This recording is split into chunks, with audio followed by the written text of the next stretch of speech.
একজন লয়ারের সাথে একজন মক্কেলের সম্পর্কটা কিসের থাকে? টাকা পয়সার। কারণ এটা চলে ঠিকঠাক। তার কারণ কেন? প্রফেশন। বাই প্রফেশনে একজন লয়ার, তাই তো?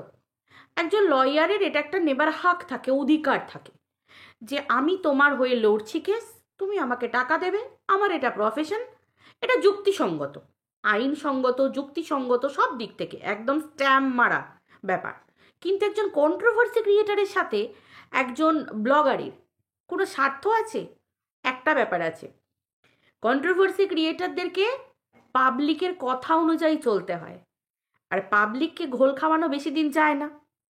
পাবলিক যখন বুঝতে পেরে যায়, তখন পাবলিক কন্ট্রোভার্সি ক্রিয়েটারদের কমেন্ট সেকশনে কমেন্ট করে যে কী ব্যাপার, এর পরেও ওকে সাপোর্ট করবে। তখন কন্ট্রোভার্সি ক্রিয়েটারদেরকে একটা ওয়ে ধরে চলতে হয়। কেন না? যদি এদিকে বলতে যায় তেল দিয়ে, তখন কি হয়ে যাবে? তেল মেরে বলতে গেলে ভিউয়ার্সদেরকে হারাবে, পাবলিক হারাবে। আর যদি তেল না দিয়ে যদি বলতে যায়, ঠিক এই রকম ওপর চাপ আসবে, ওপর চাপ। ঠিক আজকে যে ওপর চাপটা পাচ্ছে বেচুর খিস্তিবাজ দিদিরা, বেচুর সো কল খিস্তিবাজ দিদিরা, আজকে কেউ একজন প্রমাণ করে দিল যে বেচুর খিস্তিবাজ দিদিরা যারা বেচুর পাশে ছিল, তারা বেচুর থেকে আজকে আল্টি পাল্টি খেয়ে যাচ্ছে। কেন? দুটো টাকার কারণে। কন্টেন্ট কন্টেন্ট কন্টেন্ট, এরা টাকা ভালোবাসে। ওপর মহল থেকে একদম সিলমোহর পড়ে গেল। বুঝতে পেরেছো?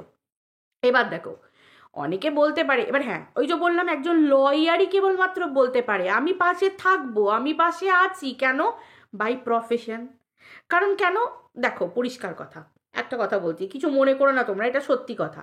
যেটা প্রফেশনাল ওয়ে, যেটা এই যে লিগ্যাল অ্যাডভাইজার বলো, হ্যানা ত্যানা, বা যে কোনো, আমি ওই ইয়ের ক্ষেত্রে বলছি, তোমার ইনভেস্টমেন্ট সেক্টরগুলোতে যেগুলো বলছি, এগুলোতে না মানুষের পিছনে মানুষকে বলতে হয় পাশে আছি, এটা করিয়ে দেবো, ওটা করিয়ে দেবো, এই করিয়ে দেবো। কেন না? স্বাভাবিক, এটা তাদের রুজি রোজগার, তাই তো? ঠিক সেরকম এই যে লয়ার মক্কেল, এই যে ব্যাপারগুলো, আমি পাশে আছি, আমি কেসটা নিয়ে যাব। দেখো আমিও জানি না যে এই কেসটার ভবিষ্যৎ কী আছে, আমার মধ্যে আদৌ সত্যতা আছে না আমি মিথ্যে, এগুলো পরের কথা। মেন হচ্ছে আমাকে বাঁচাও, তুমি আমাকে বাঁচাও, আমি জর্জরিত, আমাকে বাঁচাও। মানে আমি বাধ্য তাকে টাকা পয়সা দিতে, আমি বাধ্য তার চরণে পড়তে। কারণ আমি জানি আমি ঢপ, আমি মিথ্যে। অতএব মিথ্যেকে যখন বাঁচাতে হয়, তখন কারোর না কারোর পায়ে শ্রী চরণেষু শৈবেষু, মানে একদম মাথাকে লাগিয়ে দিতে হয়।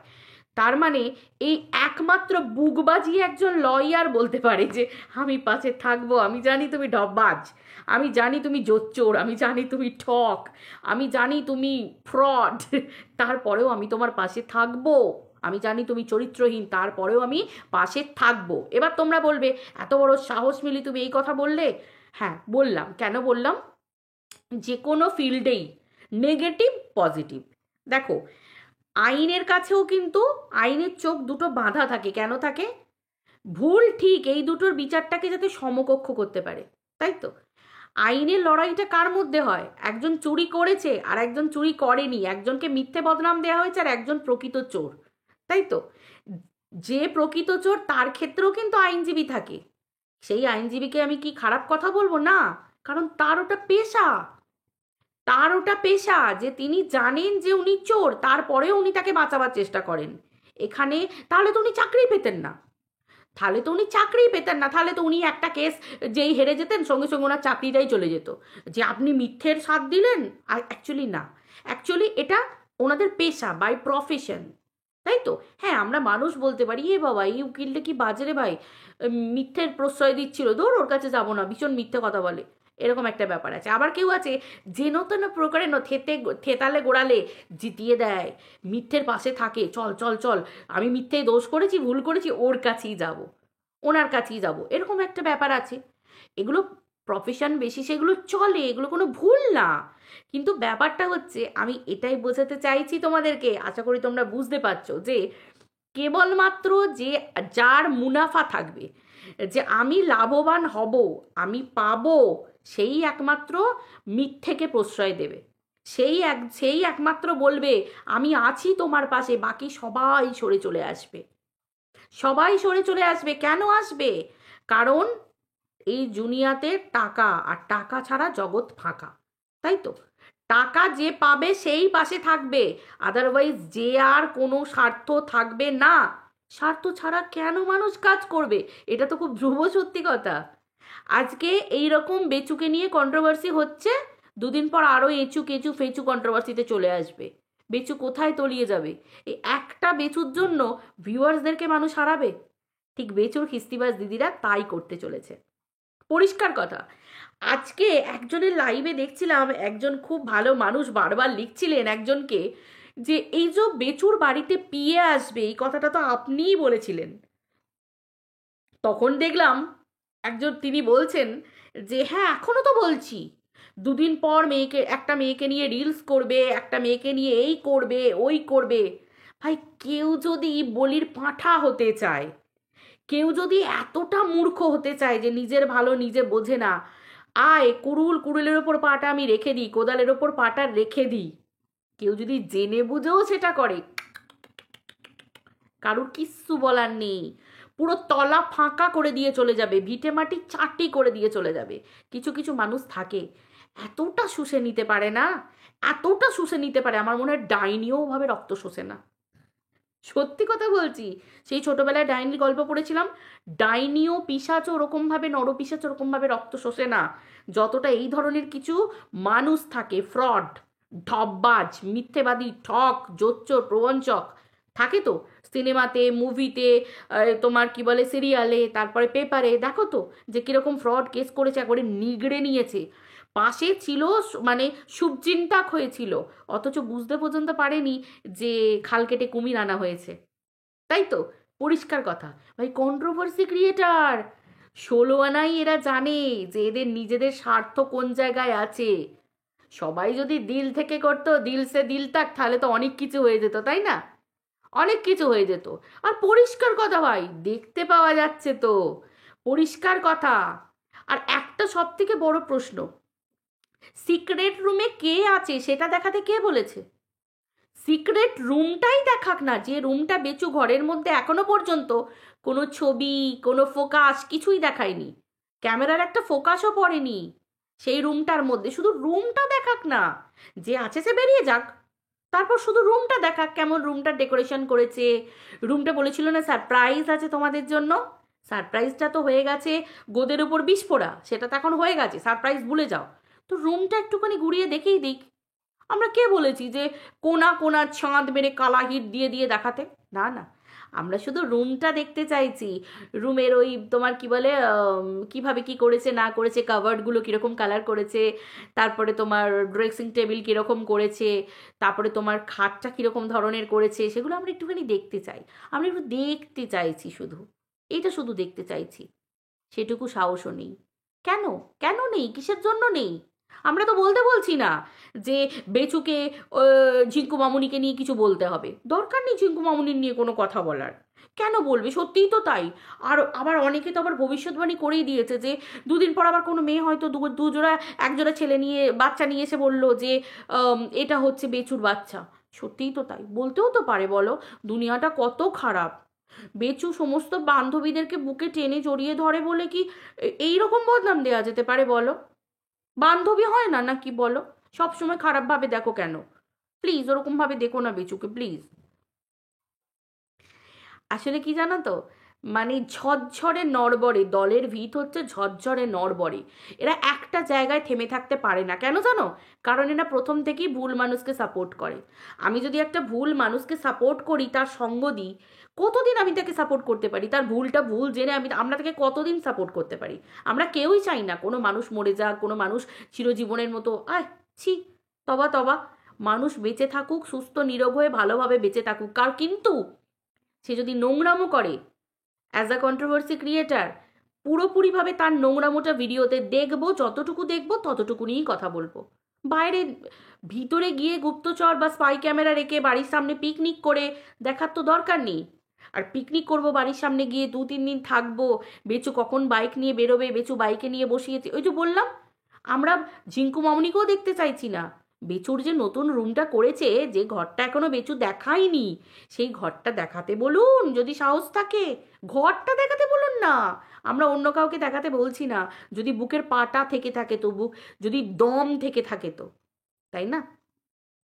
ব্যাপারটা হচ্ছে এটা, যেখানে মাল্লুর আশা না, একটা মানুষকে চেটে শুষে নিয়ে, আর একটা মানুষ যে নিজের বউ বিক্রি করে দিয়ে, নিজের পরিবারটাকে বিক্রি করে দিয়ে, তাই না? আমরা তো সবাই শুনেছি, আমরা সবাই শুনেছি যে বেচু পরিষ্কার বলেছে, নিজে মুখে বলেছে, নিজের দিদি তোমার কি বলে সৌমালির নাম টেনে টেনে ভিডিও করছে, সৌমালির নাম ধরে ধরে ভিডিও করছে। স্বাভাবিক, করবে তো বটেই, কারণ বেচু খুব ভালো করে জানে এইটায় টান পড়লে সৌমালিকে দরকার হবে। পরিষ্কার কথা, এক্সপ্লেন করা, তাই তো? বউকে বিক্রি করার সময় মানে স্মার্টনেস থাকছে, তারপর শর্ট ভিডিও দিচ্ছে, স্মার্টনেস থাকছে, কিন্তু কথা বলার সময় কেন স্মার্টনেস থাকছে না? কথা কেন গুলিয়ে ফেলছে, তাই না? কথা কেন গুলিয়ে ফেলছে?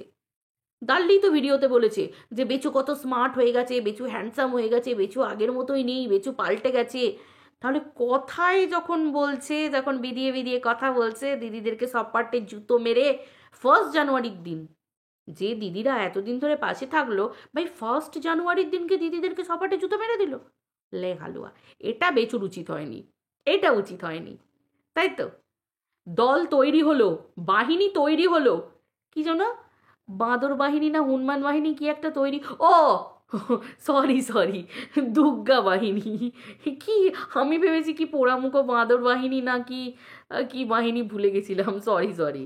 ওই হলো আর কি, যা হোক একটা হলো, দুর্গা বাহিনী। আমি বলেছিলাম যে স্বয়ং মা দুর্গা না যদি শুনতে পায় যে তার নামে এরকম একটা বাহিনী তৈরি হচ্ছে, যদিও উনি মা দুর্গা যাত্রার কথা মানে আলচুল চালের কথা শোনেন না, খুব ভদ্র এবং ভক্তি শ্রদ্ধাজনিত মানুষদের ডাকে ছাড়া দেন মা দুর্গা, তো সেই ক্ষেত্রে উনি যদি শোনেন না, কানাঘোষাও যদি শুনতে পান, মা দুর্গা না 10 দিন ভিড়মি খেয়ে পড়ে থাকবে, অজ্ঞান হয়ে পড়ে থাকবে, ইভেন গাল দেবে, আগে দুটো গাল দেবে।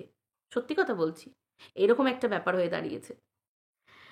তো ঘটনা হচ্ছে এটা, পয়সার সঙ্গে যোগাযোগ যে সম্পর্ক আছে, সে সম্পর্ক বলবে আমি থাকবো, সারা জীবন থাকবো, আছি, আগেও ছিলাম, পরেও থাকবো, যদি এই কানেকশন থাকে। আদারওয়াইজ যাদের এই কানেকশন থাকবে না, কারণ দুনিয়াটা তো স্বার্থের দুনিয়া না, তাই স্বার্থ যদি না থাকে, কন্ট্রোভার্সি ক্রিয়েটার হ্যাট, এরা পরের বাড়ির বউকে ধরবে, বিক্রি করে দেবে। সালা মা বাপের কিছু রাখে না, নিজেদের মা বাপকে বিক্রি করে দিচ্ছে। বেশু নিজের বউকে বিক্রি করে দিল, নিজের বাম্মাকে বিক্রি করে দিল, নিজের দিদিকে বিক্রি করে দিল, পর পুরুষের সাথে শুইয়ে দিল দিদিকে, তাদেরকে নিয়ে ফিস্ট করে বেড়াচ্ছে, ঘুরে বেড়াচ্ছে, ট্রিট দিচ্ছে, আবার স্বার্থ নিয়ে ভিডিও ছাড়, ফালতু।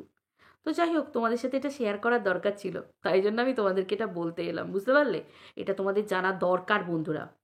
তার কারণ এই স্বার্থের দুনিয়ায় একমাত্র যে শুষে নেবে, যে জানে যে এখান থেকে মাল্লুটা শুষে নেব, পাবো, বুঝতে পেরেছো? পুরো বোকা হাঁদা থলথলে দলদলে, এখন তো আবার রাস্তা আরো পরিষ্কার সাফ, চারদিক সাফ করে দিচ্ছে, না তখন না থাকবে, না পাশে থাকার দরকার নেই, কারুর দরকার নেই, আমি আছি, আমি ছিলাম, আমি থাকবো থাকবো থাকবো, এই যে, এটা তারাই বলবে।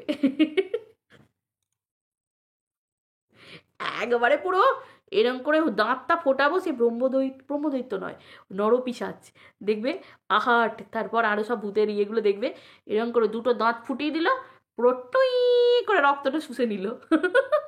পুরো বেচু, রক্ত শোষা মুবারক। ওই জন্য বেচুকে সবাই বলছে তোমার মুখটা শুকিয়ে গেছে। ভাই আর শুকাবে কি, আমসি হয়ে যাবে, আমসি, পুরো কিচমিচ, কিচিমিচি হয়ে যাবে, কিচিমিচি, বুঝতে পেরেছো? কিচিমিচি হয়ে যাবে। বেচুর ইমেজটাকে ডাউন করলো কে, বলো? কে, কে, কে করলো? পিয়ে আসবে, থাকবে, বেচুকে পুরো হোল দামে বিক্রি করে দিল। আজকে সেইটাই তো কাল হয়ে দাঁড়ালো বেচুর জীবনে, যে ডিক্লেয়ার করেছিল সেই বেচুর জীবনের কাল, যে পিয়ে আসবে, বুঝতে পেরেছো? এখন আবার বলছে আসবে, ভিডিও করবে। এর বেলা কোনো ব্যাপার না, এর বেলা নিজে বলছে, তার বেলা কোনো ব্যাপার না। আর যেহেতু দলের head, head of the department, সেই জন্য যারা চাকর বাকর, যারা কাজ করে আর কি বাড়িতে, কেউ ঝাড় দেয়, কেউ মোছে, ওই যে বাহিনী বলছে না, পোড়ামুখো বাদর, আবার পোড়ামুখো বাদর বাহিনী, দূর তেরিকে, দুর্গা বাহিনী। তো এই খিস্তিবাজ দুর্গা বাহিনীর কেউ হয়তো বাসন মাজছে, কেউ হয়তো পাপোশ ধুচ্ছে, এই সমস্ত কাজগুলো যারা করে তাদেরকে চোখ রাঙাচ্ছে যে তোমরা ডুবিয়ে দিচ্ছ। ভাই ডুবিয়েছেন তো আপনি, ডুবিয়েছেন তো আপনি, ঘটনা ঘটাচ্ছেন তো আপনি। লাইভে বসে বলছে আবারও একটা মেয়ে আসবে, তার সঙ্গে ভিডিও করবে, তার সঙ্গে সব করবে, নিজে বলতে পারছে। অথচ বেচুর খিস্তিবাজ দিদিরা যখন বলছে তখনই তাদেরকে বলছে তোমরা যাচ্ছে তাই, তোমরা পয়সার জন্য ভিডিও করো, কন্টেন্টের জন্য। ভাই এদের কোনো লজ্জা নেই বলো? ভাই লজ্জা নেই কোথাকারের, কে আয়রা গেরা। এই দুদিন আগে দেখলাম এইকেই বোধহয় ঠেলে গুঁজে কমেডিতে দিয়ে দিয়ে তুললো। যার সিল তারই নোড়া, তারই ভাঙে দাঁতের গোড়া। এদের কোনো অকাত আছে, লেভেল আছে? ভাই আমার চ্যানেল, আমি কোনো মালকে কমিউনিটি দিয়ে তুলছি, ভাই আমার জন্যে তুমি উঠেছো, পরিষ্কার কথা তোমাকে কেউ চিনতো না, কোনো কোয়ালিটি নেই যার। ভাই কোয়ালিটি থাকলে সেটা আলাদা ব্যাপার, যে নিজে আমার দমে আমি উঠেছি, আমার কথা লোকে শুনছে। ভাই তুলে তুলে তুলে তুলে টেনে টেনে আপনি নমস্তে পেন নাম হই মহারানী বলে বলে টেনে টেনে তুললো। তোলার পরে এরকম দিন আসতে হবে কেউ ভেবেছিল? ছো ছ্যাদ। 1 জানুয়ারির দিন, আজকে 1 জানুয়ারি। কি দেওয়া দিল, বলছে তোমাদের পয়সার সঙ্গে সম্পর্ক, তোমরা কিচ্ছু চাও না, তোমাদের কন্টেন্ট চাই। ভাই কি জুতাচ্ছে, বেচু তো সকালে জুতিয়েছে, আবার এই রাত্রিবেলা এই বাদর বাহিনী সরি, যাই হোক, ওই বাহিনীর সো কল কিস্তিবাজ বাহিনীর দলনেত্রী জুতিয়ে জুতিয়ে জুতি সবকটাকে লাল করে দিল। ভাই এরপরেও যদি এদের সম্মান থেকে থাকে এতটুকু, কি বলবো ভাই, এদের কোনো লেভেল নেই, কোনো লেভেল নেই। আবার দেখবে কাল থেকে করে চাটাপাটি চেটে চেটে চেটে চেটে ভিডিও করতে বসে পড়েছে। ভাই এদের নিজস্ব কোনো মেরুদণ্ড নেই। কারোর বাবার ক্ষমতা হবে আমাকে চালনা করবে? ভাই যেটা দেখবো সেটা বলবো, তুমি বলছো তাই বলছি। ভিডিও করতে গেলে ভিডিওর বাইরে বলার দরকার থাকে না, একটা কথা বলবে, একটা কথাতেই 4টে ভিডিও নামিয়ে দিতে পারবো, সেই ক্ষমতা আছে, বিশ্লেষণ করে করে নামিয়ে দেবো, সেই এক্সপ্লেনেশন দেওয়ার ক্ষমতা আছে। পরিষ্কার কথা, সিম্পল কথা, মর্যাদা রেখে নিজের সম্মান বজায় রেখে সুন্দরভাবে কন্ট্রোভার্সি করব। ভাই তার জন্যে আবার উকিল, তার জন্যে আবার এই কেস কুস, কি অবস্থা? পরিষ্কার কথা, সিরিয়াসলি পারা যায়? পরিষ্কার ঘটনা, একদম পরিষ্কার ঘটনা। তো চলো বন্ধুরা, বুঝতে পারছো তো, চলো টাটা বাই, পরের ভিডিওতে দেখা হচ্ছে, বাই। এনজয় করো, এনজয় এনজয় এনজয়। আজ আমাদের বড়ই খুশির দিন, কি আনন্দ, ঠিক নাচি নাচি ভাব আসছে, ডান্স ডান্স ডান্স, লেপাগলু ডান্স ডান্স ডান্স।